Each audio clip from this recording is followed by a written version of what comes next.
Hello friends, चला तर मग आपण आता कोथिंबीरविषयी माहिती जाणून घेऊया. एक, कोथिंबीर भाजी का तोंडी लावणे हा वादाचा मुद्दा बाजूला ठेवूया.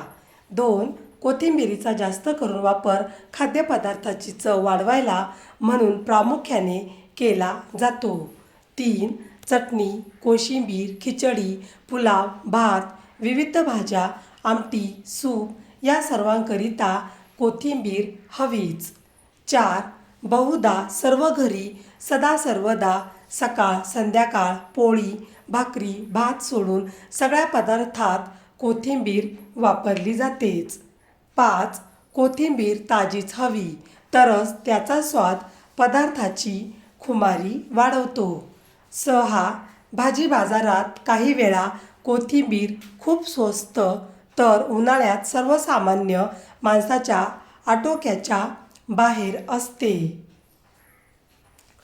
सात, कोथिंबीर शीतगुणाची असूनही पाचक व रुची टिकवणारी आहे.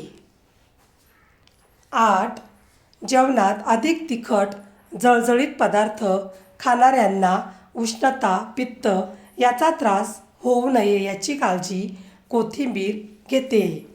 नऊ, जेव्हा विविध स्ट्रॉंग औषधांची रिॲक्शन येते, अंगावर पित्त खाज किंवा गळवांचा त्रास होतो, त्यावेळेस कोथिंबीर स्वच्छ धुवून वाटावी, त्याचा रस पोटात घ्यावा. चौथा, त्वचेला बाहेरून लावावा.